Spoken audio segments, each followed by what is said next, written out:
Hello friends, আজ আমি নিয়ে এসেছি খুব সুন্দর একটি recipe, creamy and cheesy white sauce pasta. এই পাস্তাটি বানানোর জন্য প্রথমে আমি পাস্তা সেদ্ধ করে নিচ্ছি। এতে সামান্য লবণ ও তেল দিব। 4-5 মিনিট মতো সেদ্ধ করে নিতে হবে। তারপরে এটি ছেঁকে নেব। এবার ছাঁকার সময় কোনো রকম ঠান্ডা জল দেব না, কারণ ঠান্ডা জল দিলে এর টেস্টই নষ্ট হয়ে যায়। এই টিপসটি আমাদের অবশ্যই ফলো করতে হবে।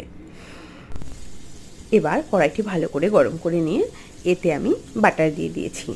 বাটারটি মেল্ট হতে দেব।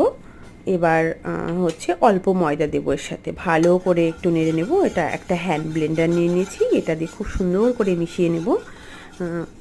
এইবার কি করব, এবার হচ্ছে অল্প অল্প, খুব অল্প অল্প পরিমাণ করে দুধ মিক্সড করবো, মানে একবারে নয়, অল্প পরিমাণে দুধ মিক্সড করবো। সেটাকে খুব ভালো করে মিশিয়ে নেব। তারপরে আবার একটু দেব, আবার এটাকে ভালো করে মিশিয়ে নেব।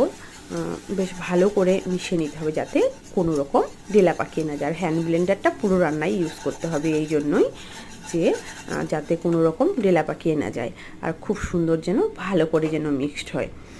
এবার আমি পুরো দুধটা ঢেলে দিচ্ছি। এবার দুধটাকে ভালো করে একটু জাল হতে দিতে হবে, বেশ ভালো করে কিছুক্ষণ জাল হবে। এবার দেখো খুব সুন্দর জাল হয়ে এসছে, দুধটা বেশ একটু ঘন হয়ে এসছে। এইবার হচ্ছে এর মধ্যে আমি দিয়ে দেব সামান্য পরিমাণে লবণ, খুবই সামান্য পরিমাণে লবণ, বেশি লবণের দরকার নেই। একটু অরিগ্যানো দেব, অল্প অরিগ্যানো দেব। এবার দিচ্ছি একটু চিলি ফ্লেক্স, একটু গোলমরিচ গুঁড়ো এবং চিজ দিয়ে দেব। এবং এই সমস্ত উপকরণগুলো এবার আমি কি করব, ভালো করে মিশিয়ে নেব। সমস্ত উপকরণগুলো ভালো করে মিশিয়ে নেব, একদম সুন্দর, একদম একটা নিরামিষ ওয়েতে সুন্দর একটা ক্রিমি এবং চিজি পাস্তা তৈরি হয়ে যাচ্ছে। এবার আমি কি করব, এবার হচ্ছে পাস্তাটা আমি দিয়ে দিয়েছি, দেখতে পাচ্ছ পাস্তাটা দিয়ে দিয়েছি। এবার ভালো করে মিশিয়ে নেব।